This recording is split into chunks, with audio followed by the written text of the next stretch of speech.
Welcome to this presentation about using toxic family to accelerate spiritual growth. I'm a music producer and professional songwriter. I'll sprinkle my music along the way and may release this presentation as an ebook, so check out my website if you wish. Christofferson is spelled Christopherson. This presentation offers a new way to view your own family challenges and current soul lessons. In short, we will see that your experiences of family toxicity and your current soul lessons are connected. Because experience is largely the product of beliefs, my goal is to offer ideas challenging your fundamental beliefs. Some of these ideas may feel overwhelming or confusing at first, in which case I recommend stopping or listening multiple times. This presentation is for you. It's not a book to read or class to pass. It's an ongoing process. Some may glean one or two ideas they find helpful. Others may choose to listen often, using journaling or other means to integrate new perspectives. This presentation is not intended to be a replacement for professional help. We will explore family systems theory lining up with the teachings of Greg Braden, Martin Luther King Jr., Mahatma Gandhi, Wayne Dyer, Buddha, Nikola Tesla, Louise Hay, Jesus, Neil Donald Walsh, and Marianne Williamson. My hope is that this presentation will function as a care package offering ideas that reduce suffering, ideas that have helped myself and others deal with family dysfunction. I'll begin by sharing a fantasy. I imagine that I'm able to magically make life stop so that I have a timeout, like in the movies when time stops and every movement is frozen in place. In this surreal setting, in the presence of my higher power or guardian angel, I'm able to view my life from a broader perspective. Above the drama feeling so important in daily life, from this place, I see the soul lessons I'm here to learn. The soul lessons I'm working on. My higher power encourages me to see that I've never been off track, to see that every aspect of this physical experience allows the possibility of soul learning, the potential to expand my ability to love and forgive. My primary goal here is to lessen your burden and turn up the love and self-compassion in your life. It is said that we carry family within us, and I'd like to share a story illustrating this point. A spiritual master whose teachings were celebrated by many books arrived from India at a major city in the U.S. He was warmly greeted by a large crowd of followers, journalists, and spiritual seekers. There was laughter, hugging, and a spirit of playfulness in the air. The master kissed babies and gave a contemporaneous talk about unconditional love and forgiveness. At the conclusion of the event, a single question extinguished the light from the master's face. He was asked about his parents. Eyes welling with tears, he whispered, "I cannot yet talk about my family." We do carry family inside us. For this reason, the pain of unhealed wounds is never far from where we are. It might be a good idea to take inventory of your own attempted strategies to resolve toxic family challenges. It might look a little like this. You've tried ignoring abusive behaviors, you've tried being diplomatic, you've tried going along to get along, and you've tried reasoning with this person or these people. You've recommended professional help and pretended the pain isn't real. These strategies are about vibrationally lowering your energy to fit into a system of values and behaviors rooted in guilt, anger, and fear. In other words, these are strategies requiring that you set aside your own needs. Trying to get along with those who are chronically negative or emotionally sick, but feel that they are above therapy and other forms of help, reminds me of a quote from J. Krishnamurti. It is no measure of health to be well adjusted to a profoundly sick society. We're going to be talking about what I call loss of self and a new way of thinking about love. One not requiring that you set aside your needs or give up peace of mind. Are you ready for a radically new definition of love? we're going to investigate the possibility of love that does not harm self or others. Love that does not harm self or others. If you are setting aside your happiness for a family member, according to this new definition, that doesn't count as love. Because if you're getting less as a result of what you call love, that's harming you. If it harms you or causes you to suffer, that doesn't count as love. And if we're talking about a kind of love that does not harm self or others, then the other side of the equation is about not harming others. The truth is that by playing along to get along with toxic people, with people who are mentally ill or broken, we often keep them from their lessons. This is also called enabling. If my role in a family relationship is about pretending everything is okay, despite alcoholism or mental illness or chronic depression, you get the idea, then I'm helping keep things the same. I'm participating in a big game of group denial. Like a skit performed on a theater stage. Each of us plays these roles because we know that if we step out of them, we will be ridiculed and held responsible for the feelings of others. According to this new definition of love, love that does not harm self or others, these kinds of behaviors don't count as love either. I'd like you to create a habitat in your mind for these new ideas about love, because I know something about you. You seek love. I know this not because I'm smart, but because I know every heart seeks love. Before conditioning, before parental role modeling, before social programming and what we call education, you seek love, and the highest version of you is love. Not needing others to change, not needing to get anything from other people, not needing to hoard or be perceived in special ways. A central theme in this presentation will be the idea that we are spiritual beings having a physical experience. The idea that we are infinite beings having a physical experience and that you are more than this body is common to virtually all religions and spiritual systems. Like I said, this is family systems theory based on teachings of saints, mystics, and masters through the centuries. But you can't speak openly about being a spiritual being having a physical experience in a materialistic society. The idea that you are a spiritual being having a physical experience is the opposite of our conditioning. For this reason, we live in a paradox.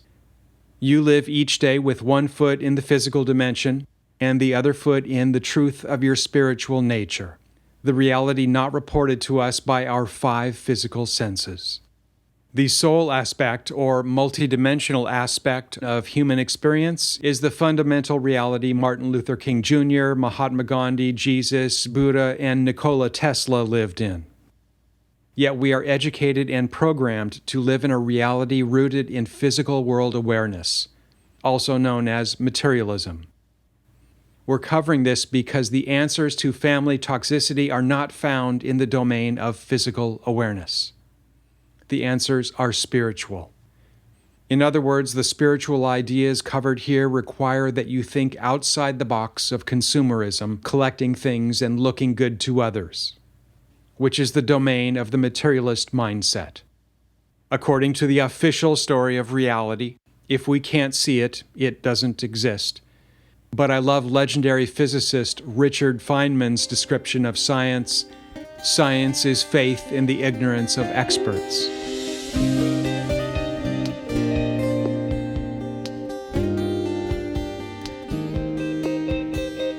The ideas presented here mark a departure from the materialist worldview. For example, I believe we experience these physical lives to deepen our ability to love. I believe each physical life contains key events taking us out of our comfort zone and providing opportunities for spiritual growth. In many cases, our most powerful experiences occur in our growing up years and family. In this way, we all have quite a bit in common. We carry unhealed wounds connected to our growing up years, connected to our family of origin. Aspects of our lives connected to profound spiritual learning that we call dad or lack of dad, mom or lack of mom, sisters, brothers, exes, uncles, and so on. So let's talk about how we are typically conditioned to handle conflict. Our materialist worldview teaches us to resolve conflict with labeling, blame, scapegoating, violence, revenge, and attack. This negative approach to problem solving perfectly demonstrated by our story of history, Hollywood, our institutions, and what we call education. From the vantage point of spirit, these strategies amount to pushing against the things we don't want. On the level of energy and consciousness and spirit, these strategies amount to pushing against the things we don't want. In other words, we are lowering our energy, lowering our vibration, lowering our expectations and thinking and emotions to the level of negative behavior. And let's connect the dots here. We engage in blame and judgment and myriad forms of attack, hoping these strategies will somehow produce harmony, love, and peace. These negative responses to conflict are embedded in our value system. In fact, these negative patterns are the air we breathe. Let's talk about the spiritual side of you, the spiritual being having a physical experience. The spiritual dimension operates on a different set of rules. On the level of spirit, to respond with blame and attack is to lose one's energy, to give away your energy. It's possible to energetically bleed out. When we energetically bleed out in response to conflict, I call this loss of self. To respond with attack and hate requires that I close my heart. It requires that I withhold love. To be clear, conventional responses to conflict require that you close your heart, that you give away your power. This is an important point to any discussion about toxic family, because this means that if we operate on our programming, then the solution requires that you close your heart. The irony is that most of us are doing what we do in response to toxic family because we love our family, because living with a closed heart is too painful. What does this add up to? Most people are closing their heart, hoping to produce as a result peace and harmony, which is a problem if we wish to engage in a kind of love not harming self or others. Surely closing my heart isn't the optimum strategy. Another law of the spiritual domain is, as author Neil Donald Walsh says, there is only one of us. Put another way, what I do to you, I do to myself. This idea that the painful parts of our life contain precious opportunities to grow is not new. One of my favorite teachers, Vietnamese Buddhist monk Thich Nhat Hanh, says, "If I'm successful loving my enemies, there will be no one I cannot love." And the Dalai Lama says he can learn the most from his enemies. Are you able to think of the person bringing you the most grief and emotional pain as your teacher? If you laugh at that idea, that's perfectly fine. Author Wayne Dyer was able to think this way about his father, who by today's standards would be labeled a deadbeat dad. His father had let him down in countless ways. He was unresponsible and abusive. In fact, Wayne Dyer referred to his father as the petty tyrant of his life, considering his father to be one of his greatest teachers. We are programmed to follow the rule that families stick with each other through thick and thin, that we are to never give up on family. In fact, if your needs aren't being met by family, you are then expected to sacrifice for family. If you have a problem with sacrifice, then you're a bad person. And by the way, what exactly gets sacrificed? You. Hence the term loss of self. By closing your heart, by attempting to resolve things in the old school ways, you lose your connection to the infinite being now taking the form of you in this physical world. We're going to be speaking of family toxicity as an opportunity for spiritual growth. We can either recognize the opportunity or remain blind to the opportunity. In this discussion, I'll refer to the unrecognized opportunity to grow as a wrapped present. No one knows what's inside because it hasn't been opened. We could say that a gift is received when a toxic family experience is used for the purpose of growth. On the other side of the coin, when a toxic family experience is used for the purpose of soul learning and spiritual growth, We call this an unwrapped gift. If your toxic family is causing you to suffer, for our purposes here, we can say you haven't yet unwrapped the gift. I'll share a few ideas as to why people get stuck in patterns of negative behavior. And I'd like you to test these ideas against the backdrop of your own family experience, especially the individual causing you the most grief. I have an idea I call the love imprint. We know that each of us seeks love, but at the same time, we know that each of us has a different map as to how we get love, right? Think of this map as your love imprint. A love imprint can be entirely erroneous. In fact, they usually are. For a moment, I'd like you to set aside everything you know about who you are and how you are creating your experiences, so that you're starting with a blank slate. The love imprint is formed in your first 10 years, when we live out our most intimate and powerful experiences. It's called the love imprint because these early experiences, as you will see, formulate our ideas about what love is. Not only is our map about what love feels like created by these early family experiences, our love imprint drives us to recreate this story in our adult life. Individuals with a loving childhood become adults resonating strongly with healthy, compassionate people, because like a magnet, their love imprint attracts circumstances matching our growing up years. And everyone lives happily ever after. But that's not the way it usually works, because we are spiritual beings engaging in physical experience in order to learn about love. Without circumstances challenging our ability to love and forgive, the learning is not possible. We call it the love imprint because whatever happens in our formative years becomes our definition of love. Despite the abuse or other forms of neglect, these patterns become our relationship comfort zone. Meaning that if your first 10 years were about abandonment, the experience of abandonment will become the criteria in your search for love. Your adult relationships will become stages on which to act out abandonment issues. You will be unconsciously attracted to emotionally unavailable partners, which may sound crazy until we remember we are spiritual beings having a physical experience, and that we are here to expand our ability to love. Your own love imprint compels you to reincarnate the most powerful stories of your childhood, and your motivation in recreating these episodes is love. If you have siblings, maybe you will recognize the compulsive reenactment of negative childhood experiences in adult relationships. If your early years involved obsessively judgmental caregivers, like a magnet, your love imprint will attract similar behaviors, especially in matters of love, because that's your map. Have you noticed that those shamed in their growing up years attract the same abusive patterns? Have you noticed that the women sexually abused as children are attracted to the same patterns as adults? Have you noticed that despite the path of destruction these relationships leave behind, these women pursue emotionally sick men with single-minded focus?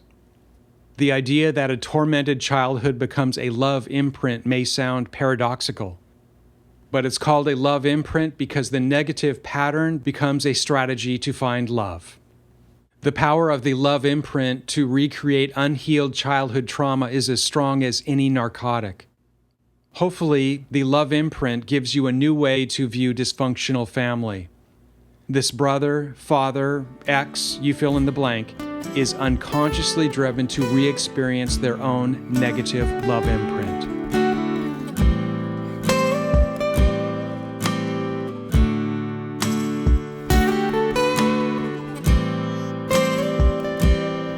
For now, park the love imprint idea in your consciousness as we cover another idea key to this presentation.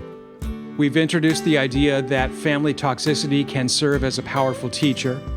For this reason, we've referred to unlearned lessons as wrapped gifts. When a situation is nothing more than a thorn in your side, the gift remains wrapped. The opportunity for spiritual growth is not yet integrated. Another idea is that as a spiritual being having a physical experience, you must understand another spiritual law. You don't graduate to the next level until you complete your current lesson. In schools, students aren't allowed to walk out of classrooms if they don't like the lesson, right? It's the same with the soul lessons you are here to learn. Put it this way. As a spiritual being, the stage has been set for your soul lessons. They are usually connected to your unhealed childhood experiences. As long as the gift remains unseen, unwrapped, and unaccepted, the lesson remains the next step in your spiritual path. So this could go on for months. This could go on for decades. And it can go on for a lifetime with a single lesson as the next step in front of us, until you integrate the learning. A Course in Miracles tells us everything is either love or a call for love. The toxic family patterns you endure are a call for love. That's one of the many ways lack of love is expressed in the physical dimension. The family abuse you have endured can serve as source material for a lifetime of victim stories, or you can accept the gift and view the negative pattern as a call for love. Now, if you're thinking, I don't want to love my Satan-possessed father who ruined my life, that's understandable. Because the love we're talking about isn't about apologizing or going along to get along. We're talking about self-love, self-compassion, taking care of your part of the garden. For starters, letting go of the story that perpetuates your suffering, the thoughts and feelings making inner peace impossible. We're going to be talking about your perception and your inner landscape, your thoughts and feelings as they relate to toxic family.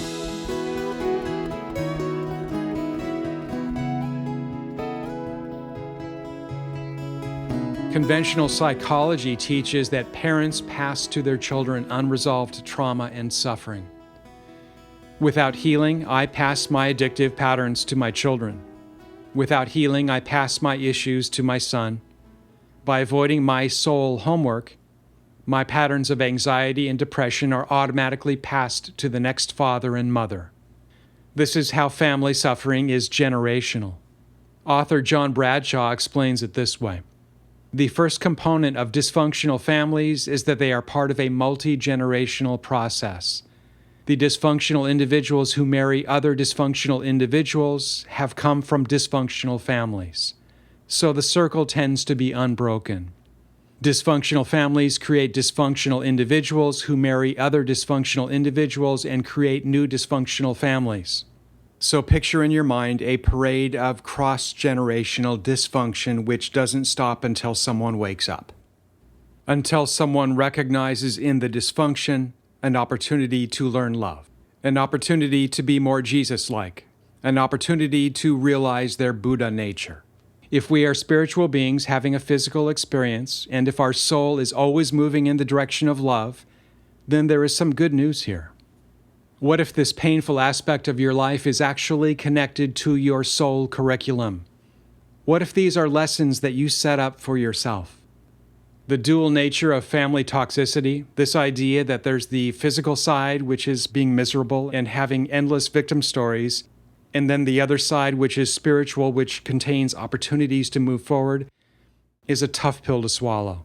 But the mystics and spiritual masters often specialize in the toxic side of human nature, time and again demonstrating the miracle of love against the backdrop of darkness.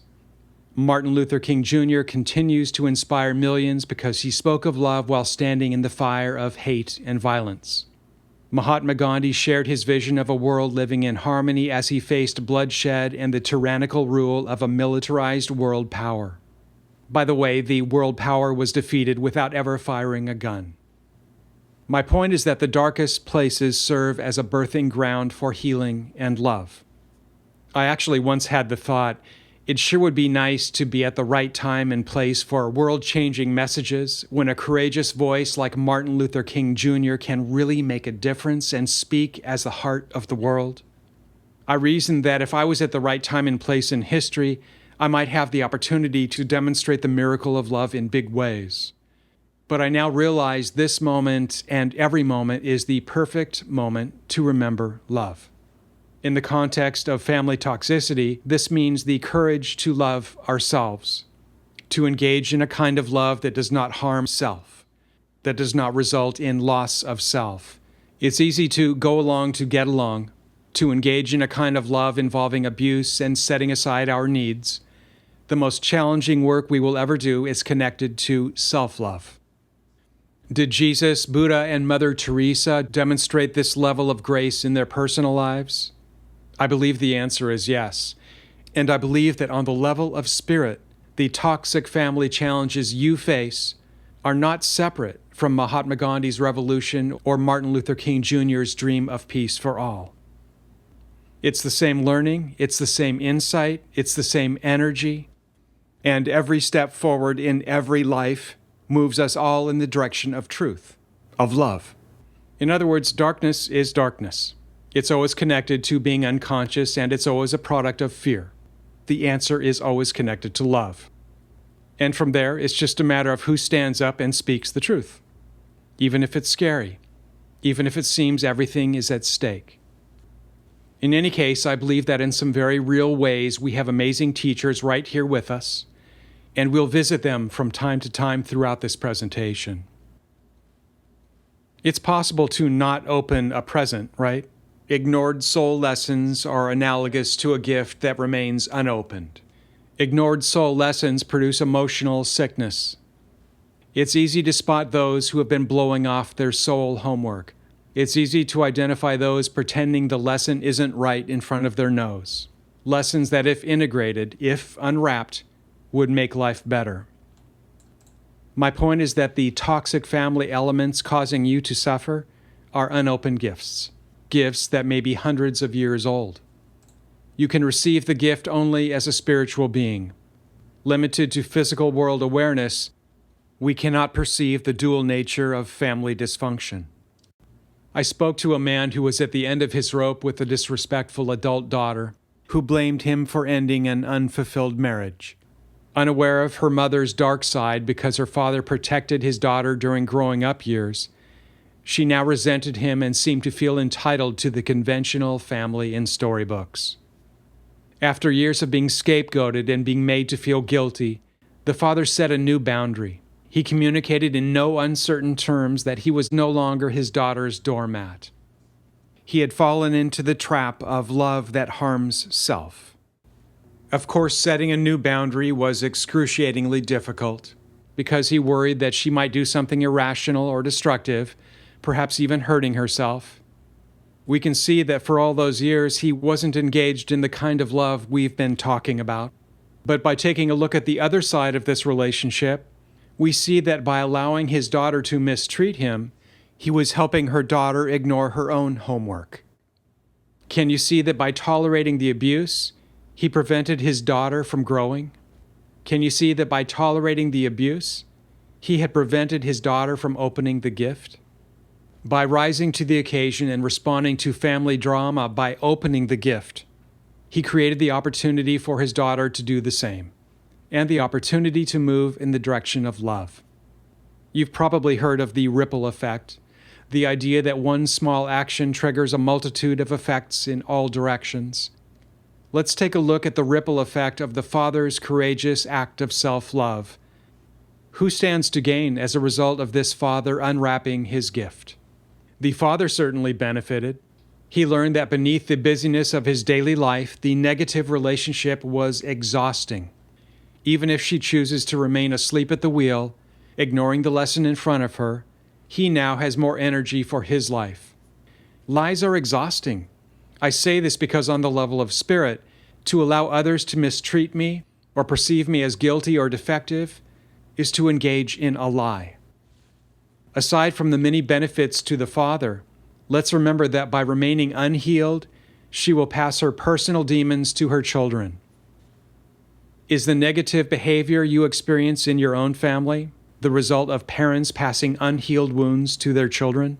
And if the daughter treats her father this way, there's a strong likelihood that her friends and coworkers and partners receive the same treatment. To be clear, by unwrapping the gift of family toxicity, the father creates a space for his daughter to unwrap her gift. to shift from finger pointing and blame to self-responsibility. Dysfunction, abuse, addictive patterns, and mental illness are passed from generation to generation until someone like you comes along. Until someone does the work and unwraps the gift, as the metaphor goes. The spiritual work of opening the gift requires self-love, courage, and willingness to be honest with ourselves. This is important to a discussion about toxic family because 1. This gives us insight into the negative behavior of family members. 2. This helps us understand our own adult relationship patterns. 3. We realize toxic family members may very well be under the spell of their own negative love imprint.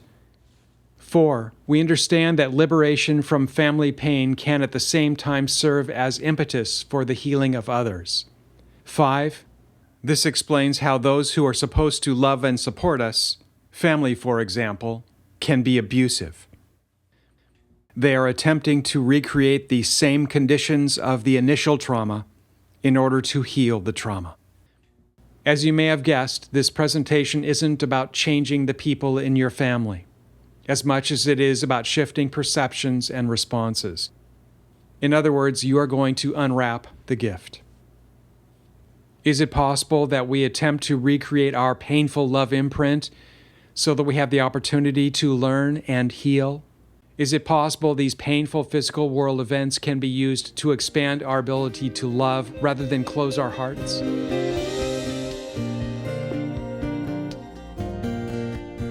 I'll share a story about my friend Susan, who had a petty tyrant father of her own. Her father was emotionally, physically, and sexually abusive. At a breaking point, Susie began attending Al-Anon meetings. Think of Al-Anon as an offshoot of AA, Alcoholics Anonymous, supporting family members of alcoholics, addicts, and similar dysfunction. It was in one of these Al-Anon meetings that she learned about a no-contact boundary. Just like it sounds, a no-contact boundary is a boundary that a family member can set, meaning that, for example, text, phone conversations, and person-to-person situations are off-limits. A no-contact boundary may sound like some kind of legal procedure, but it's simply a declaration of a boundary. Several things about Susan's experience with a no-contact boundary are powerful. And as you will see, another theme of this presentation is creating distance from toxic family. Susan established a no-contact boundary by mailing her father a snail mail letter. The first sentence of that letter contains one of the most remarkable sentences I've heard. An idea key to this presentation. I've been using you as an excuse to not be happy. Back up the truck, right? How do we go from an abusive, petty tyrant father to a sentence that sounds like an apology? I've been using you as an excuse to not be happy. Up until this moment in her life, Susan's communications with her father were, shall we say, colorful? Or we could say passive-aggressive or contentious. In other words, they covered the predictable patterns of negative problem-solving. Blame, resentment, finger-pointing.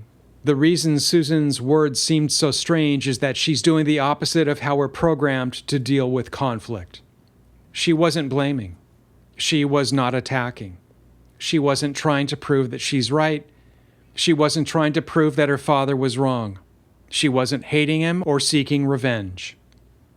Instead, she stated a spiritual truth that she hasn't been honest with herself, because she had been using the dysfunctional relationship and the resulting victim stories as an excuse. Susan realized she had created an elaborate victim story in her mind, similar to the daughter who blamed her father in order to avoid her own pain. Susan woke up to the fact that she had closed her heart, that she had given up on herself and her life.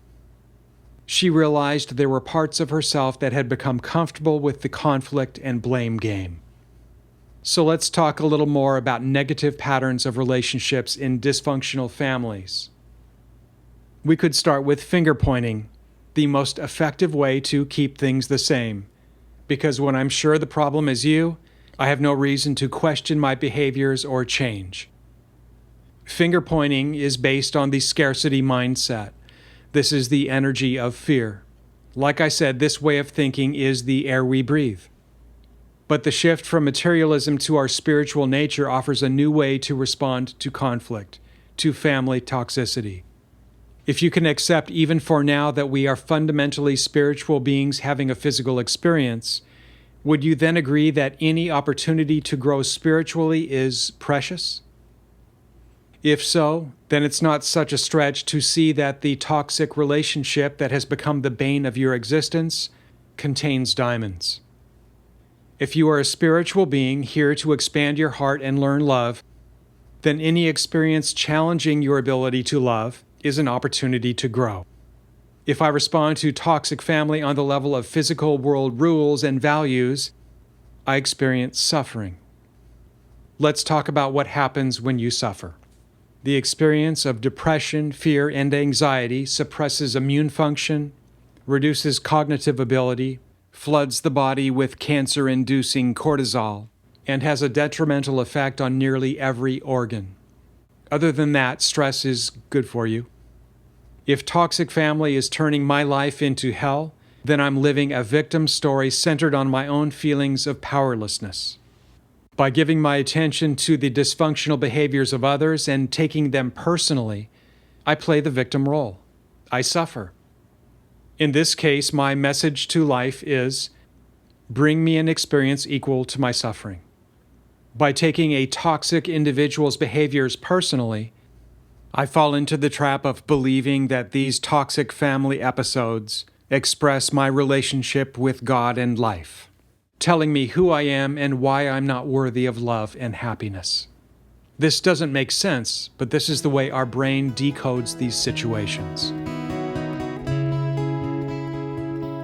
I'm Daniel Christofferson. Thanks for listening to my ideas and music. Stay tuned for more about toxic family and spiritual growth.